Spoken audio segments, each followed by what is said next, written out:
1966 Oldsmobile Toronado. This is no ordinary new car. You just have to take a second look.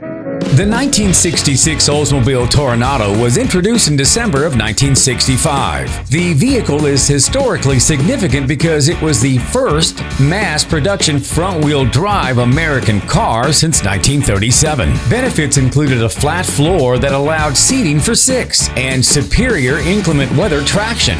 But its front-wheel drive wasn't Toronado's only calling card. It was also beautiful. This is the history of the Oldsmobile Toronado.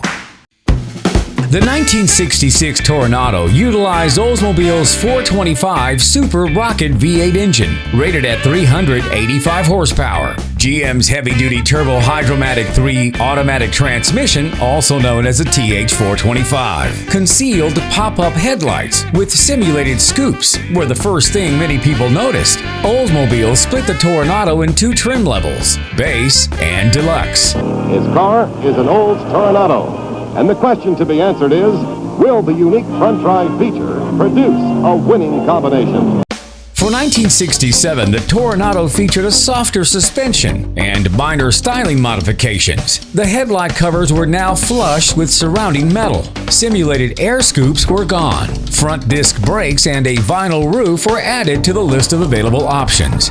The grille changed to having an egg crate design with an egg crate pattern on the taillights and the gas filler behind the license plate. Sales dropped for 1967 due in part to the introduction of the 1967 Cadillac Fleetwood.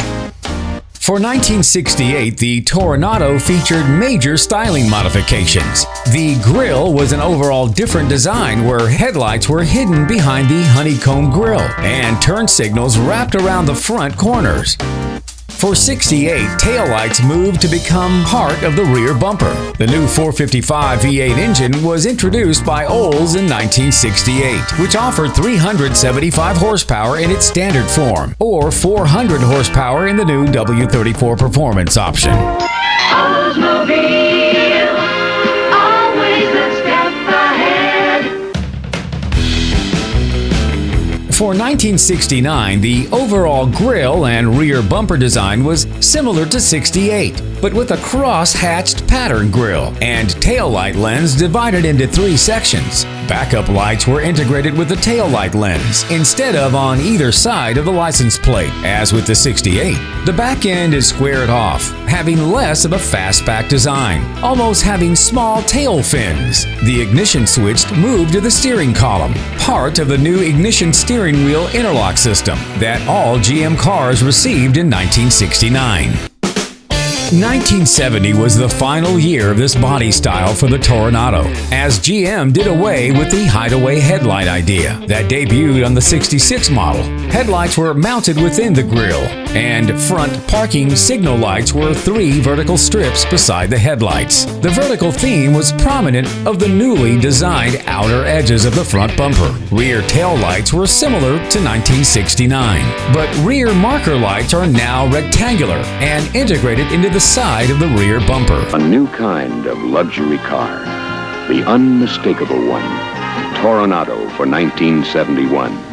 The Toronado was redesigned for 1971. It also began the second generation of the Toronado and reassembled the previous generation Cadillac Eldorado from 1967 through 1970, especially in profile with sharp creases in body panels and more formal styling. Circular headlight lenses were paired in a rectangular bezel. Upper or supplemental brake lights were added below the back window. The deck lid was recessed to emphasize the lights when viewed from the rear. Louvers in the top surface of the deck lid were part of a new ventilation system and would only appear in this location for 1 year. Inside, a new instrument panel was identical to the one used in the other full-size Oldsmobiles. An attractive brushed metal insert was unique to the Toronado. Other Oldsmobiles used a simulated wood grain. There's nothing common about it. Oldsmobile's superbly elegant front-drive Toronado for 1972. For 1972, changes were minimal. Front grills received new vertical grill bars, and black rubber bumper rub strips appeared to cushion minor parking lot impacts. Chrome body side molding was available for the first time as an option to reduce door dings, and the deck lid lost the ventilation louvers. Sometimes a man feels right at home anywhere he wants to go.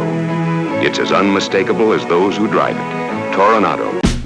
For 1973, revisions were made to the front bumper to meet government 5-mile-per-hour impact requirements. Small grills were now mounted on the top bumper surface, just below the headlights, which were now set in individual chrome bezels. Front turn signals were taller than before, and a new Oldsmobile rocket emblem with winged bezel was mounted at the center of the hood. From the rear, the taillights were now vertical in the ends of the rear quarter panels, looking like the 1967 through 1970 Eldorado. Hey, did you know the people who put the Toronado together don't work on any other car? Maybe you ought to scout the Toronado. Engineering sure can be beautiful. For 1974, color-keyed bumper rub strips were one of the most noticeable external changes. The area of the hood above the front bumper received a small grille opening with 3 horizontal bars. Above the 3 bars, Toronado was spelled out evenly across this central area. Inside, a new linear instrument panel was introduced. The instrument panel featured simulated wood grain for the first time during this series, and a digital clock was also included. You take this Toronado, like all 75 Olds models, the Toronado gets more miles per gallon than last year. For 1975, Toronado went to body-colored coordinated vertical rub strips at the rear and horizontal lights. All Toronados had opera windows, a common element in a luxury car for the time. All models had color-coordinated steering wheels. Toronado, beautifully engineered for any kind of weather. The 1976 Oldsmobile Toronado. Very few changes were made to the 1976 Toronado. A trunk lock cover with Toronado T crest appeared. Many styling revisions happened for 1977. A new front bumper was provided. The parking lights were moved under the headlights. A taller egg crate pattern grille with 4 rows appeared in the center of the hood. Small Toronado T-crest emblems were mounted on the forward edge of the front fenders and illuminated when either parking or headlights were on. A smaller 403 V8 engine with electronic spark timing was the only offering for 1977. For 1978, Toronado was in its final year as a full-size car. The front grille was updated to have vertical bars. All Toronados had pillowed seating, but there was optional pillowed leather seating surfaces offered in 3 colors: black, camel, or carmine. An AM/FM radio became standard. This was the last year for the 1971 vintage style, and it was also the last time Toronados would be produced in Lansing. Well, that about wraps it up for the story of the Oldsmobile Toronado, 1966 through 1978. Did your family own one? Do you own one now? Leave us your comments below. Also, if you have a picture of your Toronado, we'd like to see it. Just join our Facebook group. Look for the Boca Brothers group under Facebook groups and join us. As always, we thank our subscribers for supporting our channel. If you're not a subscriber, help us out by subscribing. Like, subscribe, and hit that bell for future notifications. This is Danny B with the Boca Brothers YouTube channel. Thanks for watching.